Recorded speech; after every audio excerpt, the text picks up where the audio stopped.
कहाँ आई छठी माई के नैहरे कावा ई सासुर कहाँ आई सासुर हो सखी हो कौन बिरिछे तारे उपजे सखिनी सब गाँव सखिनी सब पूजाई हो। कहाँ आई छठी माई के नैहरे कहाँ आई सासुर कहाँ आई सासुर हो सखी कौन बिरिछे तारे उपजे सखिनी सब पूजे सखिनी मिली गाँव आई हो।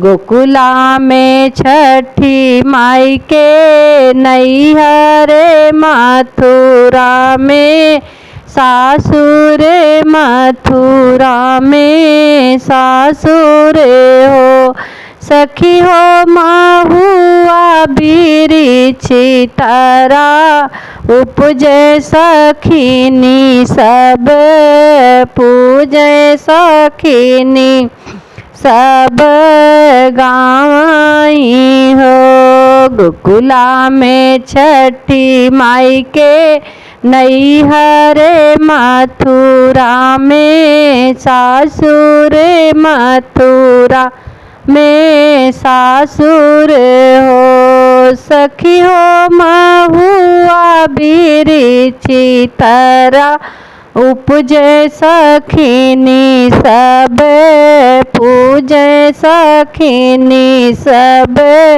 गाँव आई हो।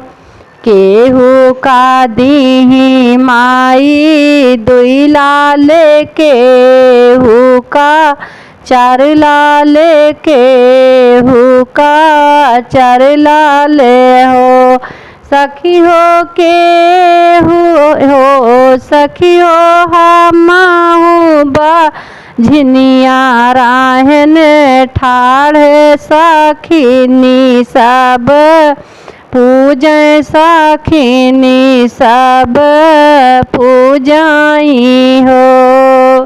केहू का दीही मैया दुई लाल केहू का चार लाल केहू का चार लाल हो सखी हो हमाहू बाझनिया राहन ठाढ़ी सखिनी सब पूजे सखिनी सब पूजाई हो।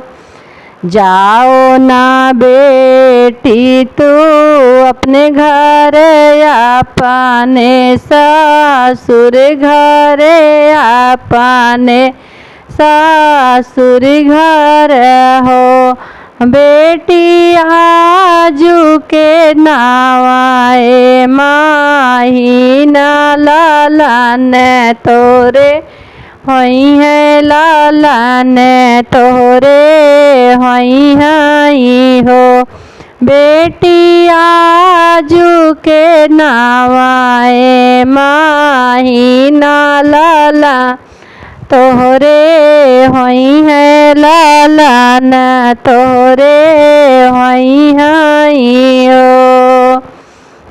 8 महीने वाके बीतत नावाए के लागत नावाए के लागत हो सखी हो रानी के जन्म लालनवा सखिनी गावे सोहर सखिनी गावे सोहर हो बरहो सखिया रानी के जन्म लालनवा सखिनी सब गाँव सखिनी सब गाँव माई हो।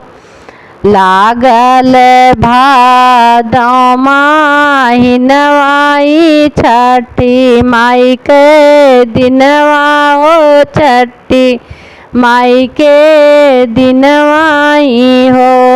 रानी निहुरी निहुरी गाँठ बान्हाई छठी माई के मनावाई छठी माई के मनावाई हो। लागल भादौ के दिनवा हो छठी माई के दिनवाई छठी माई के दिनवाई हो। सखिया निहुरी निहुरी रानी पूजाई छठी का मनावाई छठी माई के मनावाई हो।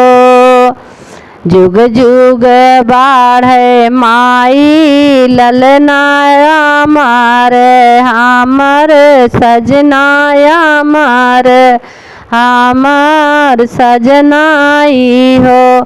छठी हो जुग जुग बाढ़े परिवार सदाई हम पूजी तुहाई हम पूजिनी हो। माई जुग जुग बाढ़े परिवार सदाही तू है पूजी सदाही तू है पूजिनी हो। जे आही सोहरे गावई गाई के नावई गाई के सुनावई हो।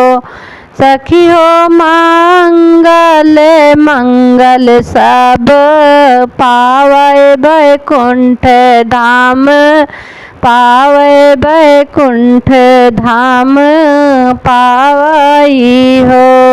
सखी हो जे यही सोहरे गावई गाई के सुनावई गाई के सुनावई हो।